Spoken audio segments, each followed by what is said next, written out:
Hoje a gente vai mergulhar nas ideias de Os Segredos da Mente Milionária, de T. Harv Eker. O livro todo parte de uma questão que, com certeza, muita gente já se fez. Sabe por quê? Pois é, segundo o autor, a resposta não está onde a gente costuma procurar. Não é sobre o diploma, a inteligência, o talento, nem mesmo sobre sorte. O segredo, na verdade, está em um lugar bem mais profundo. E é aqui que a coisa começa a ficar interessante. A ideia central do livro é que cada um de nós tem um modelo de dinheiro pessoal. Pense nisso como um programa de computador rodando no nosso subconsciente. Um programa que define o nosso destino financeiro. Ok, vamos entender isso melhor.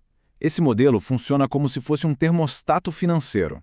Ele vem programado para manter um certo nível de sucesso. Se a riqueza de alguém sobe demais, ele dá um jeito de baixar. Se cai muito, ele tenta subir. Sempre de volta para essa temperatura padrão. E de onde é que vem essa programação toda? Bom, principalmente da infância. Ela é moldada por três coisas. Primeiro, as frases que a gente ouvia sobre dinheiro. Segundo, os exemplos que a gente via em casa. E terceiro, as experiências mais marcantes que tivemos com grana. Agora, o mais curioso é que o próprio autor não nasceu com essa mentalidade de sucesso. Pelo contrário, ele conta a própria história dele, de vários negócios que faliram, de muita frustração, até que um dia ele recebeu um conselho de um amigo rico que mudou tudo. Foi aí que a ficha caiu. Ele finalmente entendeu que não importava o quanto ele se esforçasse ou qual negócio ele tentasse abrir, o resultado era sempre o mesmo, sempre medíocre. E por quê? Porque o termostato financeiro dele estava programado lá embaixo para a escassez e não para a riqueza que ele queria. Mas a boa notícia é que esse modelo pode sim ser identificado e reprogramado. O livro traz um processo que é bem simples na teoria, mas que é extremamente poderoso para fazer exatamente isso. O processo todo começa com a conscientização, que é basicamente se ligar nos próprios pensamentos e hábitos. Depois vem o entendimento. Tá, mas de onde vieram essas crenças? E por fim, a dissociação, que é perceber que essa programação antiga não define a pessoa e que dá para escolher um novo jeito de pensar. E para ajudar nessa reprogramação, o Eker apresenta os arquivos de riqueza. São 17 modos de pensar que diferenciam as pessoas ricas das outras. Vamos dar uma olhada em 5 deles agora.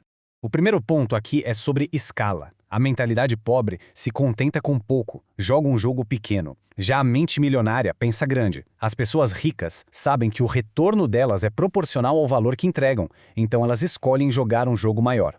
Agora, olha só essa diferença de foco.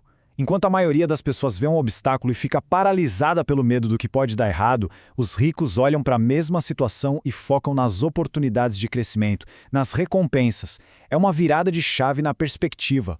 E quando o assunto é problema, a mentalidade pobre se sente pequena, menor que os problemas, e muitas vezes desiste.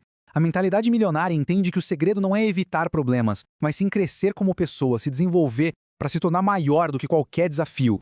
Essa distinção aqui é fundamental, muda tudo. A maioria das pessoas está focada no salário, no que entra todo mês. Já as pessoas ricas focam no patrimônio líquido. Elas sabem que a verdadeira medida da riqueza não é o quanto se ganha, mas o valor total de tudo que se tem.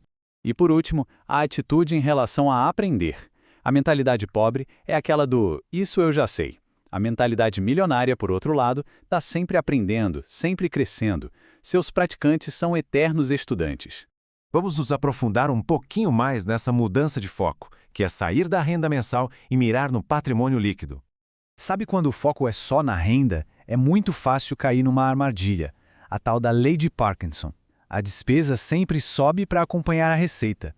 Isso gera um ciclo vicioso de gastar tudo que se ganha, o que não constrói riqueza de verdade. Por outro lado, quando o foco muda para o patrimônio líquido, a gente começa a pensar em poupar e investir. Cada real vira uma semente que pode ser plantada para gerar mais dinheiro. É aí que o dinheiro começa a trabalhar para a pessoa, e não o contrário.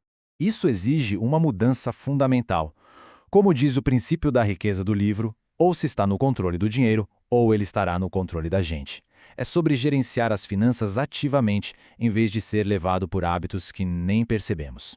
Mas o ponto crucial é entender que adotar esses arquivos de riqueza não é uma coisinha que se faz uma vez e pronto. É um compromisso, um novo jeito de ser, é uma jornada que dura a vida toda. No fim das contas, a grande lição é que o nosso mundo exterior é só um reflexo do nosso mundo interior. Observando os pensamentos e escolhendo instalar esses novos arquivos de riqueza, a gente consegue mudar as raízes e, consequentemente, os frutos que a gente colhe lá na frente. E no final, o objetivo da riqueza, segundo Eker, não é só acumular por acumular, é criar liberdade e a capacidade de ter um impacto positivo no mundo. A verdadeira riqueza, para ele, se mede pelo que se pode doar. Essa foi a nossa análise de hoje, que termina com uma pergunta para reflexão. Quais dos seus pensamentos sobre dinheiro estão prontos para receber uma atualização?